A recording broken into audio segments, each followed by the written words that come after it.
between 12:40 and 1 o'clock. But if you look on the clock, it is 1:17. So I wanted to request members to manage time. We give 5 minutes to both sides. They address the issues we have raised. Then we adjourn for lunch. And when we come back, we now hear evidence. Would that be okay, members? Thank you. So, County Assembly, issues raised.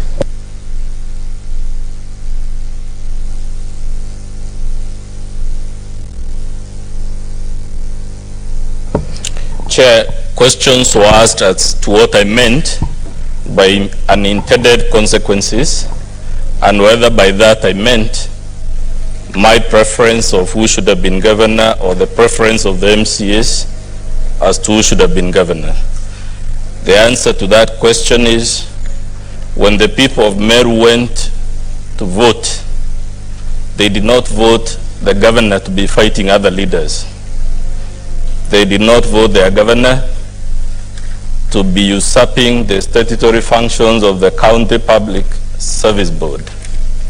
So that is what I meant by unintended consequences. In fact, Chapter 6 is loath to such a governor or any other leader who engages in such behavior. So it must be then an unintended consequence. Then I was asked, would the discharge of the governor be analogous to appeasement policy that European leaders and their American counterparts had against the warmonger in Germany? And I think I answered that question and said, this house has all the rights. There's an unqualified right to make whatever decision it wants after hearing the evidence on both sides. No one can be hard to fault the Senate because they decided the matter one way or the other. At any rate, the Senate must decide it one way or the other anyway. I was asked, how do we compare the people who voted for the governor vis-a-vis those who voted for our accusers, the MCAs, and the people who have all these complaints? Our answer is as follows. Number one, the governor was not the only leader elected in Meru. The people of Meru equally elected the MCAs, who she is at war with without good cause. The people of Meru elected their senator, with whom she is at war with. The people of Meru cast votes they were not sufficient to return the cabinet secretary, who she is at war with. The people of Meru voted the MP for Tigani East and indeed all the 9 MPs.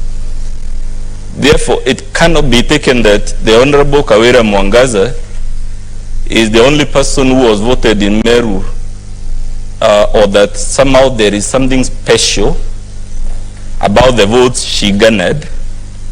The entitles are therefore to have these false accusation and vilification campaigns, which we hope will persuade you when we get there. What I meant by the issue of where do we place the people, we have already placed before you, and we'll get there, the public participation results. And they tell you, while as the people of Meru may have a certain opinion as at 9th August when they cast their vote, supervening events, specifically the events mentioned in the impeachment motion, have tilted that will of the public or the voters of Meru, and we'll get there when the evidence starts flowing.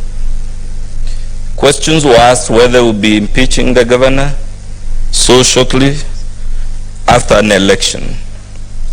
And the question, the answer, Chair, is we will be creating a very dangerous precedent to say it is too soon, because what you will be establishing is a precedent that tells any other governor that you can engage in whatever misconduct you fancy.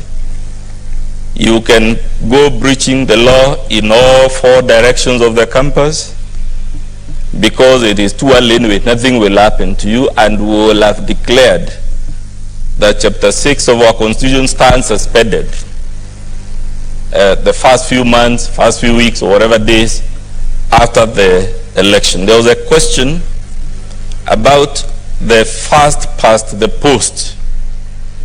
It is true that our electoral system is first past the post. But that is the more reason why anyone accused of these heinous crimes should be very careful before roping in the people and saying the will of the people. Because although my colleague told you she beat the next candidate by more than 100,000 votes, it's in the public domain. The votes were as follows. Kawira got 209,148. The Honorable Linturi got 183,859.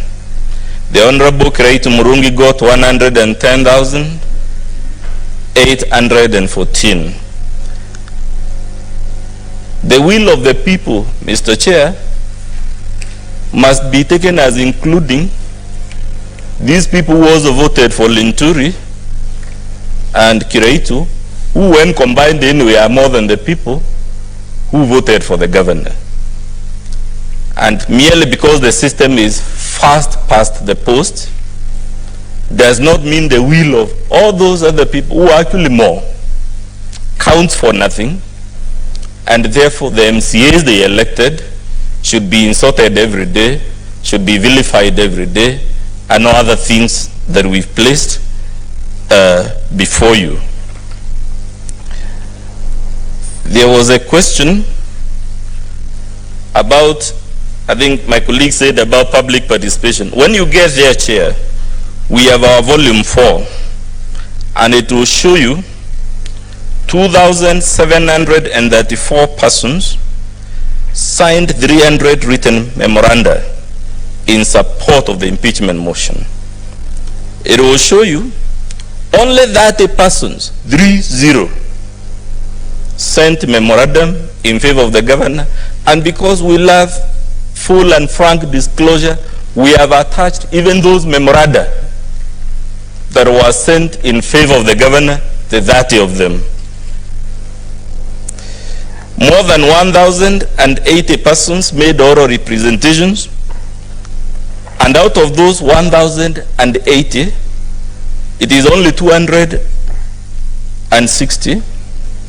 All these can be confirmed by your Secretariat Chair from our volume, who expressed oral views against the impeachment motion. And that is what we meant, whether it is really true for the governor now to wear the cloak of the people. It is the easiest thing to do. Perhaps I would do it if I were in her shoes. But the fact that I would do it also if I were in her shoes doesn't necessarily mean it is valid. I think the role of the Senate is to interrogate it and ask itself whether really that is a valid response. And in any event, Chair, even if we were to assume for argument's sake that the Honorable Governor was elected with a 100% majority, would that be a valid answer to the accusations against her?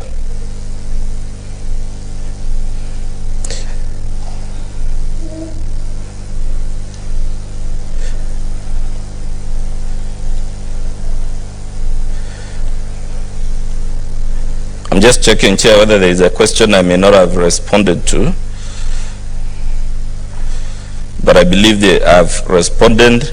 There are questions, Chair, that the mover, I think this is the last one I have not commented on, that the mover of the motion has said an axe to grind with the governor dating back to even the electoral period. We do not know, and we'll leave it to you to decide whether that is true.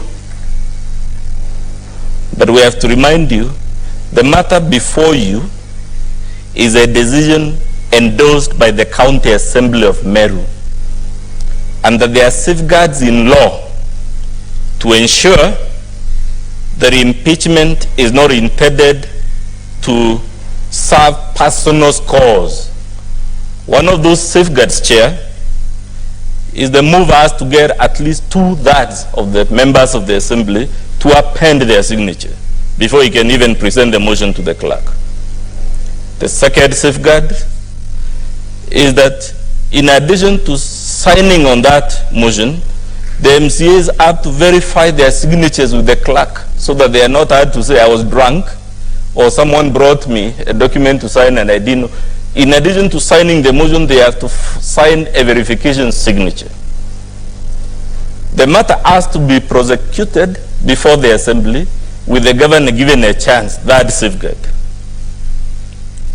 And at the Assembly, the mover of the motion must secure a minimum of 2/3 of the MCAs before the matter can be escalated to the Senate, and if he fails to do that, it ends. Before this Senate, Mr. Chair, the Assembly, the mover of the motion, must still get a majority of the delegations to succeed. So it doesn't matter anyway, given all these safeguards, and there are many others. For me, it is a diversionary tactic. Again, perhaps if I were in the governor's shoes, I would say exactly that. The fact that I would say it does not necessarily mean it is correct or that it should be believed. I hope I've addressed all the questions, Chair. Yes, indeed, but just in case you've left something out, we will still allow you to refer to it as we go along. We want you to exhaust your opportunity completely. Governor?